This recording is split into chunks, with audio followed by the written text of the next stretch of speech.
할렐루야. 오늘도 하나님을 예배하는 우리 모두에게 하나님의 은혜와 능력과 평강이 특별히 여호와 샬롬, 하나님이 부어주시는 하늘의 평강으로 넘치시기를 주님의 이름으로 축원합니다. 지금 우리의 일상은 코로나19 사태로 인해 완전히 마비가 되고, 또 지금까지 단 한 번도 살아보지를 못했던 전혀 새로운 삶의 모습으로 바뀌어버렸습니다만, 그러나 우리들은 2020년 올해에도 여전히 여호와의 절기, 하나님의 절기인 사순절을 보내고 있다는 사실입니다.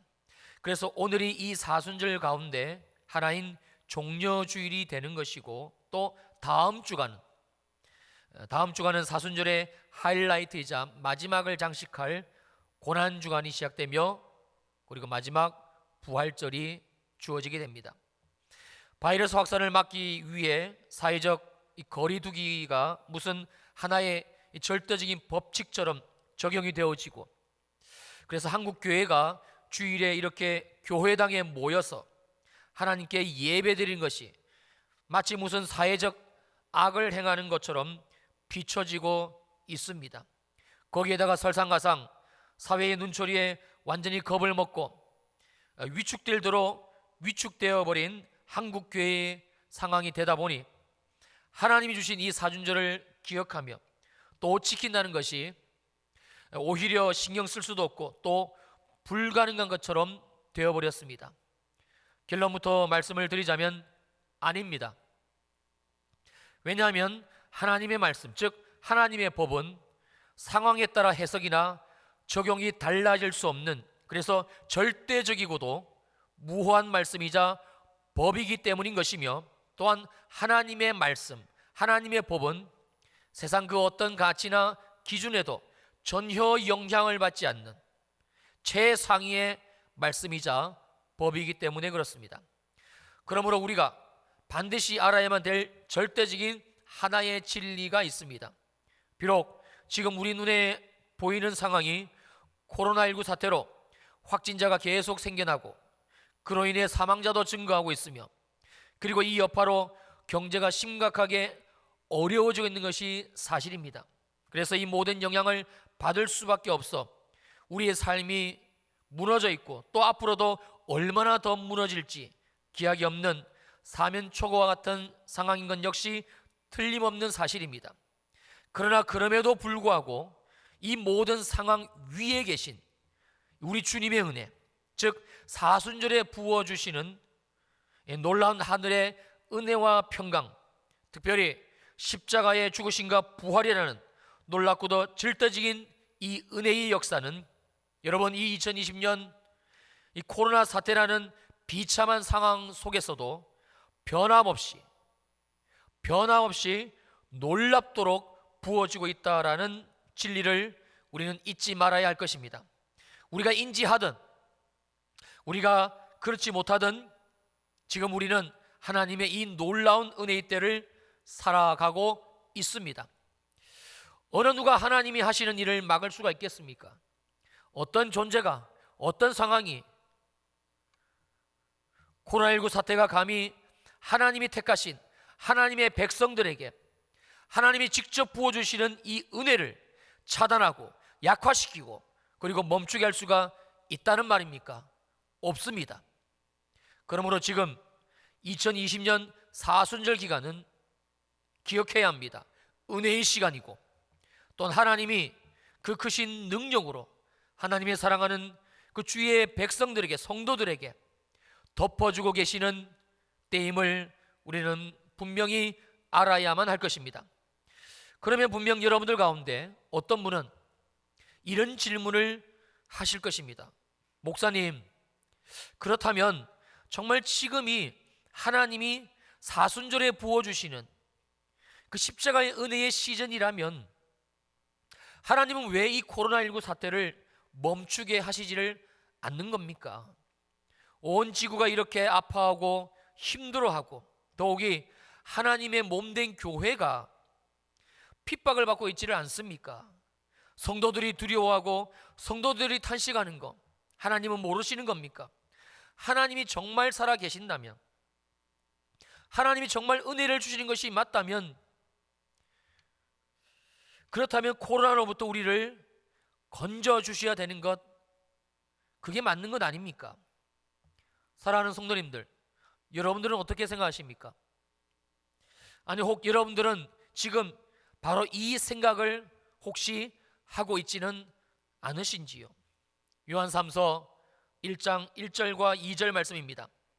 장로인 나는 사랑하는 가이요 곧 내가 참으로 사랑하는 자에게 편지하노라. 사랑하는 자여, 내 영혼이 잘됨 같이 내가 범사에 잘되고 강건하기를 내가 간구하노라. 이 짧은 두 절의 말씀 속에서 하나님께서는 무려 3번씩이나 반복적으로 말씀하시는 단어 하나가 있는데, 그게 바로 사랑이라는 단어입니다. 그리고 이 사랑이라는 단어의 원어를 살펴보게 되면 이 세 단어 모두 아가페라는 헬라어를 어근으로 하고 있습니다.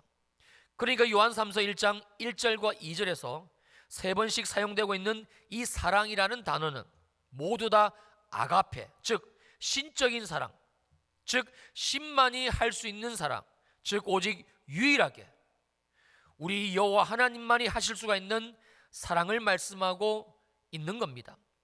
그렇다면 이 아가페라는 사랑은 구체적으로 어떤 사랑을 말씀하는 것인가? 요한일서 4장 9절로 11절 말씀입니다. 하나님의 사랑이 아가페지요 우리들에게 이렇게 나타난 바 되었으니 하나님이 자기의 독생자를 세상에 보내심은 그로 말미암아 우리를 살리려 하심이라. 사랑은 여기 있으니 우리가 하나님을 사랑한 것이 아니요 하나님이 우리를 사랑하사 우리 죄를 속하기 위하여 화목제물로 그 아들을 보내셨습니다. 사랑하는 자들아, 하나님이 이같이, 어떻게 같이요? 우리 죄를 속하기 위하여 화목제물, 십자가의 제물로 그 아들 예수 그리스도를 보내시고 실제로 그 예수를 죽이심 같이 이같이 하나님이 우리를 사랑하셨습니다. 바로 이 사랑을 말씀하는 겁니다. 이게 아가페의 사랑입니다. 아들의 생명을 우리들을, 바로 나를 구원하시기 위하여 십자가의 제물로 내어주신 사랑. 그래서 요한 3서 1장에서 무려 3번씩이나 반복하고 있는 사랑이 여러분 바로 하나님의 이 사랑입니다. 그러면 하나님은 정말 우리가 이 사랑을 알기를 원하시는 겁니다. 하나님이 얼마나 우리를 사랑하시는지, 그 사랑이 얼마나 애절하고 얼마나 간절한지를 하나님은 하나님 당신의 속을 까 뒤집어서라도 그 하나님의 사랑을 우리들에게 보여주고 싶으신 마음입니다. 그리고 하나님은 그 사랑으로, 바로 이 아가페라는 사랑으로 하나님은 이렇게 말씀하시는데, 그게 2절 마지막 부분입니다. 내 영혼이 잘됨 같이 내가 범사에 잘되고 강건하기를 내가 간구하노라. 그러니까 이 말씀은 그냥 주시는 말씀이 아니라 하나님 우리를 이렇게 사랑하신다, 그 사랑이라는 단어를 3번을 반복하시고 그리고 주시는 말씀이니까 정말 주님이 주시기를 원하시는 말씀이지요. 정말 우리를 사랑하시는 그 하나님의 사랑에서 비롯된 말씀이지요. 그러니까 우리의 영혼이 잘 되는 것, 그리고 두 번째로 범사가 잘 되는 것, 마지막 3번째로 우리가 강건하는 것은 우리 하나님의 그 뜨겁고도 진한 사랑, 즉 아가페의 사랑에서 발현되어 나온 하나님 사랑의 표현이고 하나님 우리를 사랑하시는 방법이 된다는 말씀입니다. 그런데 우리가 이 사실보다 반드시 알아야만 될 정말 중요한 것이 있습니다. 그게 무엇인가 하니, 하나님의 사랑에서 우리에게 나온 이 3가지 소원 중에서도, 이 3가지의 내용 중에서도 가장 중요한 것, 하나님의 소원 중의 소원, 그게 무엇인가? 바로 가장 먼저 언급하고 있는 내 영혼이 잘된 같이, 바로 저와 여러분들의 영혼에 대한 주님의 말씀입니다. 우리 인생의 범사가 하나님의 크신 은혜로 잘 되는 것, 여러분 이것은 틀림없이 하나님이 주시는 복이고, 그러므로 예수 믿고 구원받은 저와 여러분들의 삶에는 반드시 있는 복입니다. 이 복을 누리시기를 축원합니다. 그러나 여러분, 이것과는 비교할 수 없을 정도로 정말 중요한 것이 있는데, 그건 바로 저와 여러분들의 영혼이 잘 되는 것입니다. 우리의 삶이 살아가다 예기치 않는 사건이나 상황으로 이 질병에 걸리는 것, 근데 이 질병으로부터 하나님이 우리를 치유하시는 것, 그래서 하나님이 모든 세상의 병마로부터 우리를 보호하시고 또 우리를 지켜주시는, 그래서 우리가 강건하게 살아가는 것, 여러분, 이건 역시 하나님이 하나님의 자녀들인 저와 여러분들에게, 우리들에게 약속하시고 있는 은혜이자 복임에 틀림이 없습니다. 그러나 역시 이것보다 몇 배, 아니 몇십 배, 아니 몇백 배, 몇천 배 훨씬 더 중요한 것, 정말 중요한 것이 있는데, 그건 바로 우리의 영혼이 하나님의 은혜로 잘 되는 것이라는 말씀이지요. 우리는 하나님의 이 말씀, 하나님의 이 뜻을 정말 분명히 알아야만 합니다. 그래서 하나님이 어떻게 일하시는지, 하나님이 어떻게 역사하시는지, 그 하나님이 일하시고 역사하시는 모습을 정확하게 볼 수 있어야만 됩니다. 그렇지 않으면 작금의 이 코로나19 사태와 같이 우리 인생에 환난이 오고 어려움이 오고 그런 힘든 상황이 있게 될 때에 하나님은 여전히 우리의 영혼이 잘되게 하시는, 우리의 영혼이 정말 잘되게 하시기 위해서 하나님이 부어주시고 또 하나님이 함께 하시는 이 크신 은혜를 놓쳐버릴 수가 있기 때문에 그렇습니다. 그러므로 너무나 분명한 사실은 지금 우리가 지나가고 있는 이 사순절, 그리고 오늘 이 종려주일, 그리고 다가오는 고난주간 부활절, 이 시즌, 이 시기는 하나님의 놀라운 예비하신 은혜의, 즉 은혜의 시기를 우리가 지금 지나고 있다는 사실을 우리는 알아야만 할 것입니다. 오늘 이 영혼이 잘 되는 은혜가, 우리의 영혼이 다시 회복되어지시는 은혜가 우리 모두에게 있게 되시기를 주님의 이름으로 축원합니다. 그렇다면 2020년 이 사순절 기간에 주님이 주신 은혜가 무엇일까? 먼저 오늘 본문 로마서 9장 22절 말씀을 보시겠습니다. 만일 하나님이 그의 진노를 보이시고 그의 능력을 알게 하고자 하사 멸하기로 준비된 진노의 그릇을 오래 참으심으로 관용하시고, 이 말씀의 핵심 키워드는 이 진노의 그릇입니다. 그래서 이 진노의 그릇을 이 원어적으로 살펴보게 되면 그 본질적인 뜻은 하나님의 진노를 받을 수밖에 없는 그릇, 즉 하나님의 진노가 하늘로부터 쏟아져 내리기로 이미 예정된 그릇, 그래서 이 진노를 피할 수 없는 그 숙명을 가지고 살아가는 인생을 말씀하는 것인데, 그렇다면 이 로마서 9장 22절에서 말씀하고 있는 핵심적인 문장, 단어, 이 진노의 그릇은 과연 누구인가? 어떤 인생인가? 우리가 로마서를 강의하면서 이미 초반에 살펴보았습니다만 로마서 3장 9절에서 11절에 정확하게 알려주고 있습니다. 그러면 어떠하냐? 우리는 나으냐? 결코 아니라. 유대인이나 헬라인이나, 즉 이 지구상에 살고 있는 모든 사람들은 다 죄 아래에 있다고 우리가 이미 선언하였느니라.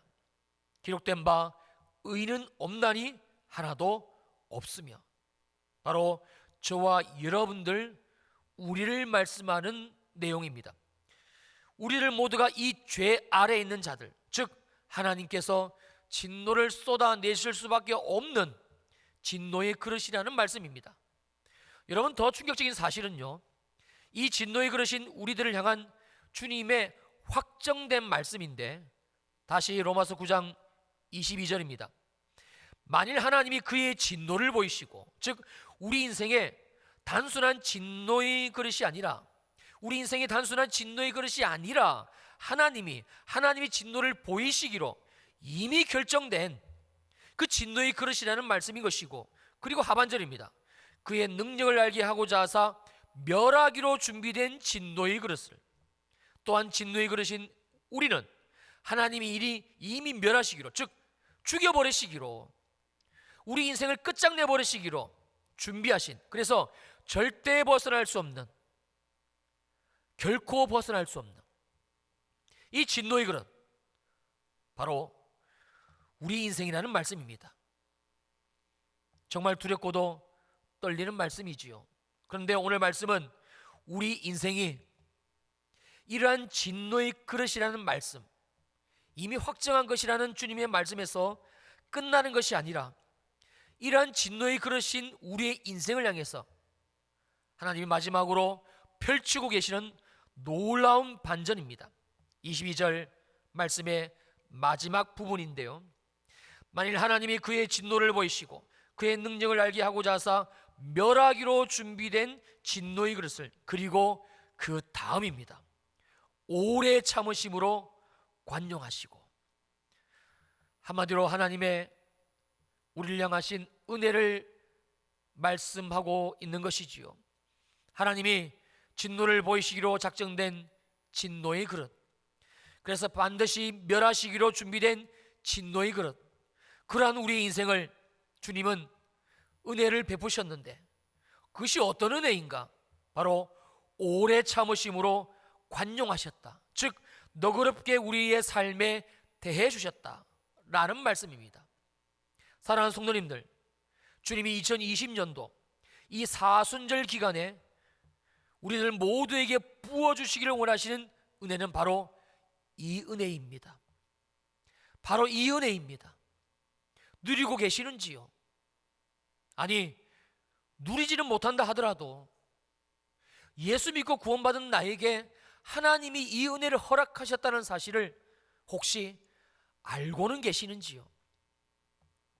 여러분, 죄송합니다만 지금 이 말씀을 나누며 하나님을 예배하고 있는 저와 여러분들 가운데 우리가 예수 그리스도의 십자가의 은혜로 말미암아 지금 하나님의 은혜, 즉 우리의 죄와 허물을 오래 참으시고 그리고 관용하신다라는 이 은혜를 누릴 수 있게 되었다, 알고 계시는 분 많지 않을 겁니다.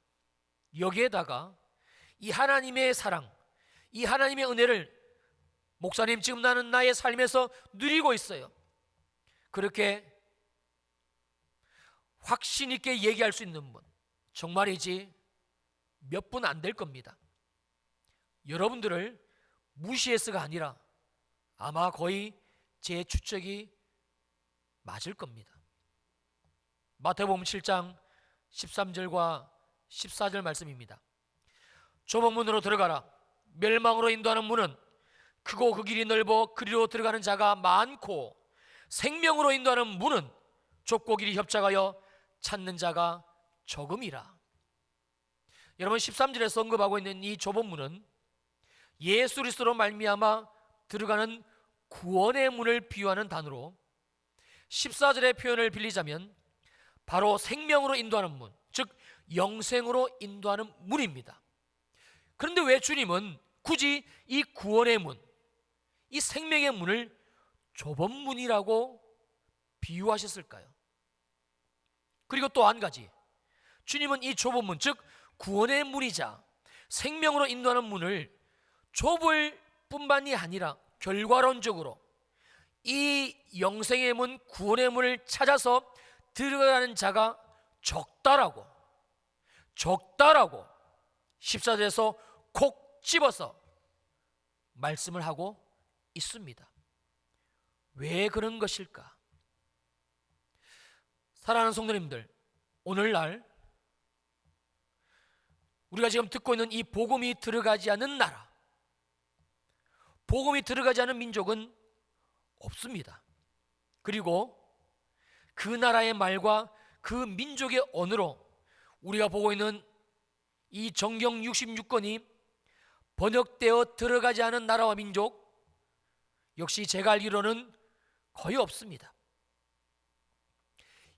2011년 통계 자료를 보면 세계 인구가 약 68억쯤 되고요. 그런데 거기에 비해 개신교인의 비율, 여러분들이 기독교라는 단어를 쓰고 계십니다만 사실 사회적으로 쓰고 있는 이 기독교라는 단어 안에는 프로테스탄트, 개신교지요, 우리가 믿고 있는 오직 예수 그리스도 십자가 죽으신과 부활, 이거 말고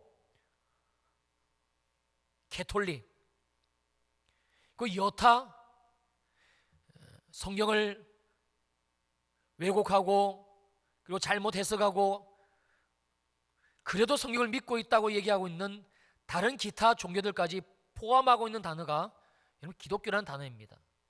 그래서 우리는 기독교인이라는 단어보다는 사실은 개신교인이라는 단어가 우리에게는 훨씬 더 맞습니다. 이 개신교 비율이 겨우 11.39%에 지나지를 않는다라고 기록이 되어져 있더라고요. 그리고 또 한 가지 사실은 우리나라와 이 복음의 관계입니다. 이 대한민국에 살면서 태어나서 단 한 번도, 지금까지 단 한 번도 이 복음을 들어보지 못한 사람은 이 대한민국에는 없습니다. 전도를 받아보지 못한 사람 없습니다. 한 사람도 없습니다. 단 한 사람도 없습니다. 대한민국에 살면서 교회를 보지 못했거나 교회 건물에 상징적으로 달려있는 저 십자가를 보지 못한 사람 역시 단 한 명도 없습니다. 그런데 행정안전부 주민등록 인구통계 자료를 보면 2020년 1월 현재 대한민국 인구는 약 5,100만 정도가 되며 이 중에 개신교 숫자는 2020년도는 없더라고요.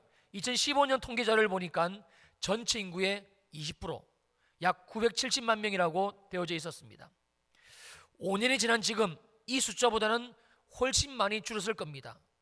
그래도 대한민국 전체 인구의 5분의 1 그리고 혹은 6분의 1 정도는 개신교를 믿는 사람들이라는 추측을 우리가 할 수 있습니다. 그런데 충격적이게도 2020년 코로나19 사태와 그리고 감염자 확산으로 인해 기독교의 근간이자 그리고 전부라고 해도 절대 지나치지 않는 이 주일 예배를 중단해야 된다라는 정부의 압력, 그 세상의 소리 앞에 여러분 무려 70%에서 80%나 되는 이 개신교인들이 동참을 했습니다. 더 충격적인 사실은 그 중에 많은 개신교인들이 이 주일 예배의 중단이라는 이 소리 앞에 앞장을 섰다는 사실이고, 여기에는 정말 부끄럽고 안타깝습니다만 많은 교회의 지도자들, 많은 교회의 목회자들이 있었다라는 믿기지 않는 사실입니다. 성도님들, 구원의 문은요 정말 좁은 문이고, 그러므로 이 문을 찾는 자는 정말 생각보다 적습니다. 많은 개신교인들이 자기가 교회에 등록했다고, 그래서 교회를 출석하고 있다고, 그래서 마치 자기 자신을 구원의 문을 열고 그리고 그 구원의 길을 들어서서 지금 내가 가고 있는 길은 구원의 길이고 지금 내가 살아가고 있는 여정은 영생의 여정인 것처럼 생각을 하고 있습니다만, 그러나 실상은 아닐 수 있습니다. 왜냐하면 마태복음 7장 13절에서 주님은 이 구원의 문을, 영생의 문을 좁은 문이라고 비유하고 계시고, 그래서 이 좁은 문인 구원의 문, 영생의 문을 찾는 자가 분명히 적다라고 말씀해 주고 계십니다. 이 좁은 문인 구원의 문, 이 좁은 문인 영생의 문, 여러분 이 구원의 문은요 반드시 나는 하나님 앞에서 씻을 수 없는 죄인입니다 라는 정말 통렬한 고백과 그리고 회개로부터 시작이 되기 때문에 그렇습니다. 그렇다면 성경에서 말씀하고 있는 좁은 문, 그러나 생명의 문이라고 말씀하고 있는 이 구원의 문을 들었은 자, 즉 회개하는 자, 그 회개의 고백과 그 회개의 내용은 어느 정도인가? 바로 오늘 본문 로마서 9장 22절에서 주님은 정확하게 우리들에게 우리가 어떤 죄인인 것인지, 그래서 어떤 죄인임을 고백해야 되는 것인지, 어떤 죄인임을 고백하고 회개해야 되는 것인지에 대해서 말씀해 주고 있는 겁니다. 다시 보시겠습니다. 만일 하나님이 그의 진노를 보이시고 그의 능력을 알게 하고자 하사 멸하기로 준비된 진노의 그릇을, 성도님들, 어떻게 이 하나님의 말씀을 인정하시고 그리고 아멘이 나오시는지요? 우리가 바로 내가 이 진노의 그릇이라는 사실을 우리가 인정하고 그리고 아멘을 하실 수가 있으시냐는 겁니다. 그래서 하나님이 하나님의 진노를 보이시고 뿐만이 아니라 멸하기로 이미 준비하신, 확정하신 그런 진노의 그릇이라는 이 주님의 말씀 앞에 맞습니다 주님, 아멘입니다 주님, 제가 바로 이 진노의 그릇입니다. 이 고백이 나오시는지요? 머리로 하는 고백, 지식으로 하는 고백이 아니라 우리의 중심에서 터져 나오는 고백, 그리고 내 마음 깊은 곳에서 정말 내 진심으로 하나님께 올려드리는 회개를 말씀하고 있는 겁니다. 혹 우리들 가운데 내가 정말 이 고백을 하는 것인지, 이 고백을 가지고 좁은 문, 구원의 문, 그 영생의 문을 들어선 것인지 잘 모르겠어요. 그런 생각이 드신 분 혹 계십니까? 만약에 우리가 정말로 중심으로, 진심으로 내가 이 죄인임을 깨닫고 그리고 주님께 고백을 드리고, 그래서 구원의 삶, 좁은 문이지만 들어가고 영생의 길, 좁은 길이지만 걷고 있는 것이 맞다면, 그렇다면 정말 우리가 좁은 문으로 들어섰고 좁은 길로 걷고 있는 것이 맞다면, 정말 그렇다면 여러분, 그 사람은 반드시 하나의 하나님의 은혜를 겪고 맛보게 되는데, 그게 무엇인가? 바로 22절 마지막 하반절에서 우리들에게 알려주시고 있는 내용, 오래 참으심으로 관용하시는 이 놀라운 은혜입니다. 누가복음 13장 6절로 8절 말씀입니다. 이에 비유로 말씀하시되 한 사람이 포도원에 무화과 나무를 심은 것이 있더니 와서 그 열매를 구하였으나 얻지 못한지라. 여러분, 이 6절의 말씀에서 이 한 사람은 포도원 주인, 즉 성부 하나님을 말씀합니다. 그리고 포도원은 하나님의 나라이지요. 그리고 무화과 나무는 하나님 나라에 옮겨 심기움을 받은, 구원받은 우리를 비유하는 단어입니다. 여러분, 사실 이 무화과 나무는요, 굳이 비싼 그 포도원 땅에다가 심지 않아도 됩니다. 그냥 아무 땅에나 적당히 심어도 뿌리를 내리고 열매를 맺는 것이 무화과 나무이기 때문에 그렇습니다.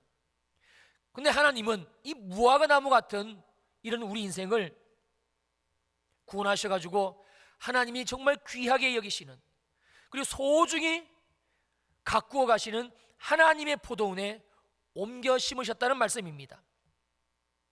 그런데 아무리 기다려도 이 옮겨 심은 무화과 나무에 열매가 맺어지질 않습니다. 그리고 7절입니다.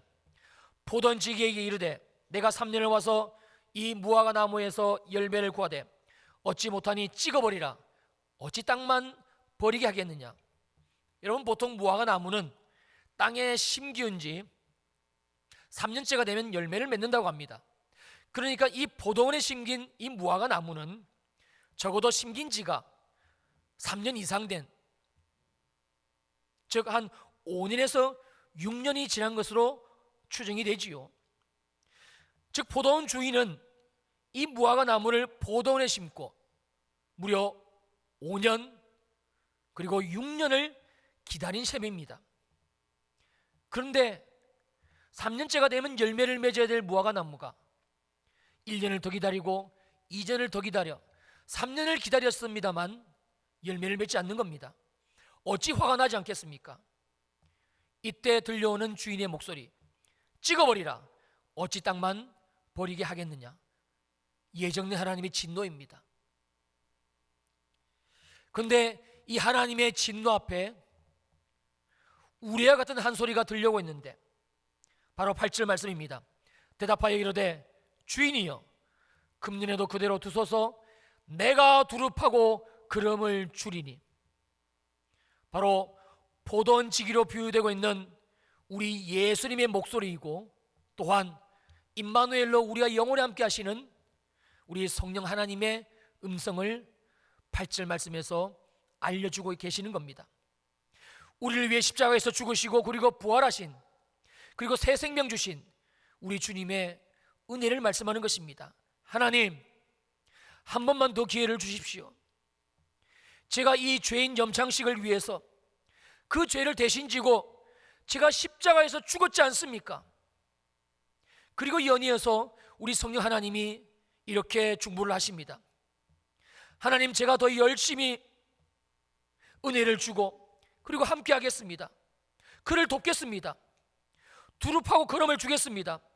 하나님, 한 번만 더 저희 염창식에게 기회를 주십시오.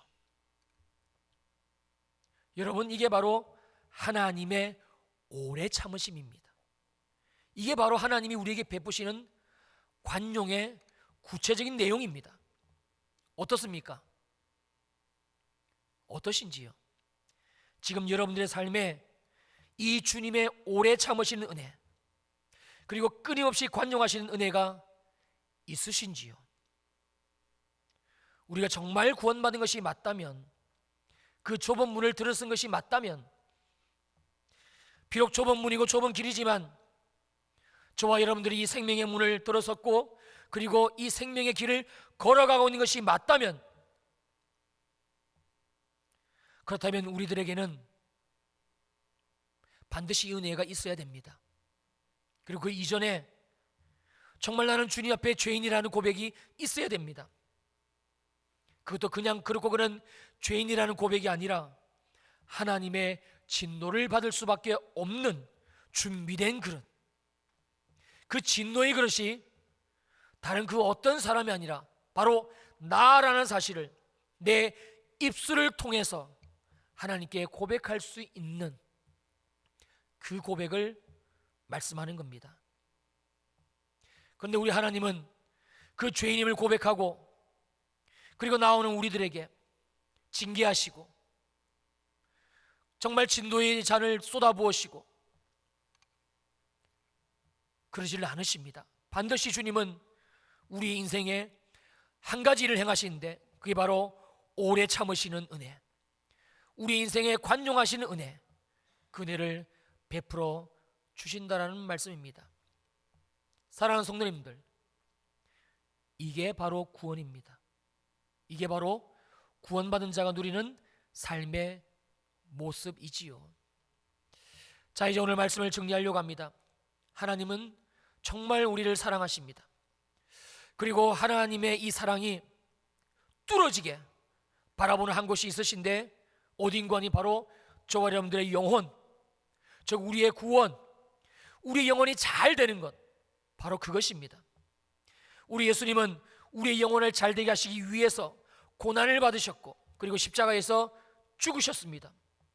그리고 지금 우리는 우리 이 주님의 고난을 기억하며 다시 우리의 삶에 새길 수 있도록 하나님이 허락하신 은혜의 시간, 사순절을 보내고 있는 것입니다. 아직도 여러분들의 눈에, 아직도 나의 눈에는 코로나19 사태만 보입니까? 오늘은 몇 명이 확진되었는지, 오늘은 몇 명이 사망했는지, 언제쯤 이 사태가 끝날지, 여전히 세상의 소리만 들리고 있습니까? 그리고 이 코로나로 인해 경기가 침체해지고 그 여파로 내 직장이 힘들어지고 내가 하는 사업이, 내가 하는 장사가 어려워지고 힘들어지고, 그래서 두려움과 염려가 점점 깊어만 가고 있습니까? 그런데 너무나 아이러니하게도 우리를 사랑하신다 말씀하시는 주님, 우리를 정말 사랑하신다고 말씀하시는 주님께서는 이러한 우리들의 삶의 실상을 아시는지 모르시는지, 우리의 삶의 이러한 형편 어려움을 아시는지 모르시는지 주님은 여기에 대해서는 이런 방구도 하지 않으십니다. 그리고 지금 하나님이 우리들에게 말씀하고 계시는 것이 한 가지가 있으신데 바로 이것이지요. 사랑하는 평촌일의 성도들아, 오늘이 종려주일이야. 지금이 너희들에게 허락한 사순절이야. 그리고 다음 주간은 고난주간이고 다음 주일은 부활절이야. 우리 주님은 계속적으로 이 말씀은 하고 계십니다. 왜요? 우리 하나님의 오직 유일하신 관심은 우리의 영혼이 잘됨 같이입니다. 우리의 영혼이 좁은 문 좁은 길로, 그러나 영생하는 문 영생하는 길, 그 전능하신 창조주 하나님의 은혜와 도움으로 살아가는 이 세상 사람들이 쳐다도 보지 않는 바로 구원이기 때문에 그렇습니다. 오늘 코로나19 이 어려움 가운데 세상의 눈치를 봐가며 예배 자리로 나오셨는데 여러분 어떠신지요? 힘들지 어렵지 조금만 견뎌봐. 혹시 이런 주님의 위로와 말씀을 기대하셨는지요? 예, 주님은 정말 우리를 위로하시고 또 안아주시는 분이심에 틀림이 없습니다. 그러나 알아야 됩니다. 정말 주님이 이 힘들고 어렵게 예배 자리에 나온 우리들에게 주시를 원하시는 오직 단 한 가지는 내 영혼이 잘됨 같이입니다. 잃어버린 하나님과의 그 은혜, 놓쳐버린, 그럼에도 불구하고 주님이 또 허락하여 주신 이 사순절의 은혜, 우리의 심장을 뛰게 만들고 우리의 삶에 역동적으로 일하시는 십자가의 죽으심과 부활, 복음, 이게 바로 우리 하나님의 우리를 향하신 유일하신 뜻입니다. 사랑하는 성도님들, 2020년 이 사순절, 특별히 내일부터 시작되는 고난주간, 특별히 고난주간 특별 기도회가 이전에 맛보지 못했던, 나를 위해서 죽으셨고 나를 위해서 고난받으셨고 그리고 나를 위해서 다시 사신 이 예수 그리스도, 복음 되신 주님을 깊이 경험하시는, 정말 깊이 경험하시는, 그래서 어떤 세상의 환난 어려움 가운데서도 하나님이 주신 이 생명으로 살아가시는 그는 우리가 될 수 있기를 주님의 이름으로 축원합니다. 마지막으로 우리 요한삼서 1장 1절과 2절 말씀 우리가 함께 읽고 그리고 기도하도록 하겠습니다. 우리 함께 읽습니다. 시작. 장로인 나는 사랑하는 가이요 곧 내가 참으로 사랑하는 자에게 편지하노라. 사랑하는 자여, 내 영혼의 잘됨 같이 내가 범사에 잘되고 강건하기를 내가 간구하노라. 기도하시겠습니다. 이 시간 제가 사랑하는 여러분들에게 주님의 음성으로 이 말씀을 들려드립니다. 장로인 나는 사랑하는 가이요 사랑하는 아무개 곧 내가 참으로 사랑하는 자에게, 정말 사랑하는 자에게 편지하노라, 말하노라. 사랑하는 자여, 사랑하는 아무개야, 정말 내가 사랑하는 아무개야, 내가 십자가에서 죽고 부활하여 그 영생의 생명으로 살아가게 한 정말 사랑하는 아무개야, 내 영혼이 잘됨 같이, 내 영혼이 십자가에 죽고 부활의 능력으로 잘됨 같이, 그리고 내가 범사에 잘되고 내가 범사에 강건하기를 내가 간구하노라. 들어야 됩니다. 이제는 둘리셔야 됩니다. 하나님이 코로나19 사태를 우리에게 지나가게 하신 이유입니다. 이 힘들고 어려운 시즌에도 우리에게 사순절을 주시고 종려주의를 주시고 고난주간과 부활주의를 주시는, 우리가 왜 이 절기를 지켜야만 되는지 우리 하나님은 말씀하고 계십니다. 어떤 것도 우리를 이 어려움 가운데 건질 수 없습니다. 어떤 것도 우리의 자녀를 이 두려움 가운데서 꺼낼 수 없습니다. 오직 우리를 이 어려움과 환난과 두려움 가운데서 건져내실 분은 우리를 위해서 죽으신 분, 우리를 위해서 다시 사신 분, 예수 그리스도 외에는 없습니다. 성령이여 임하시옵소서. 성령이여 임하시옵소서. 우리에게 이 부활의 능력, 이 십자가의 은혜로 채워 주시옵소서.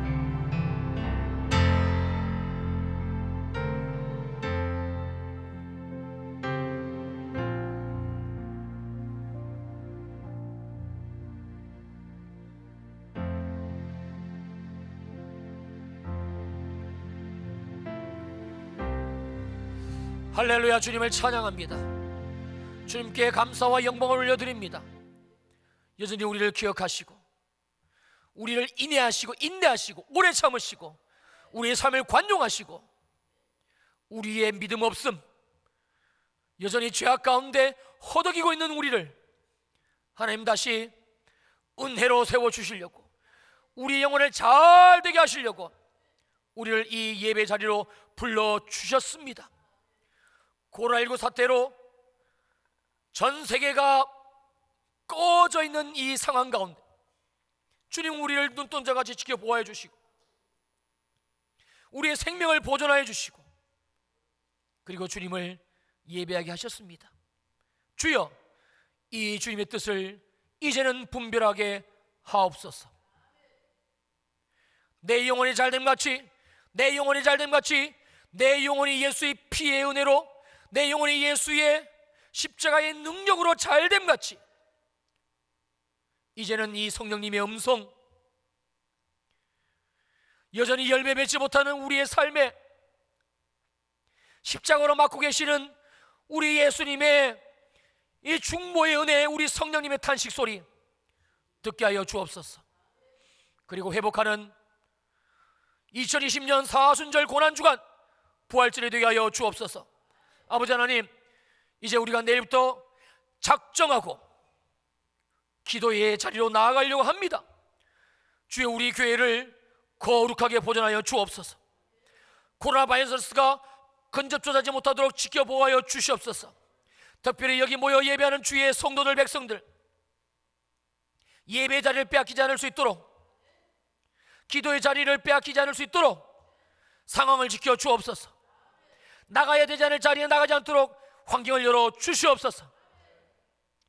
기도할 때마다 하늘의 문을 열어주시고 하늘의 문을 열어주시고 특별히 우리 자녀들에게 예수의 십자가의 죽으심과 부활, 복음의 능력으로 채워 주시옵소서. 귀한 예물 드립니다. 11조,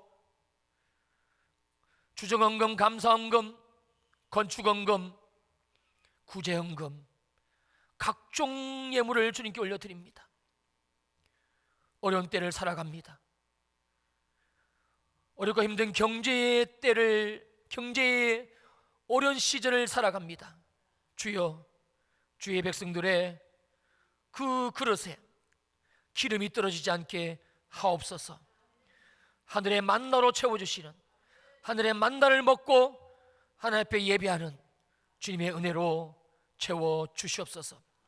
이제는 교회의 머리가 되시는 우리 주 예수 그리스도의 크신 은혜와 하나님 아버지의 무한하신 사랑하심과 성령 하나님의 위로하시고 안위하시고 축복하심의 역사가 모든 주일 이후 예배 성도들 머리 위에 영원히 함께 하시기를 간절히 축원하옵나이다.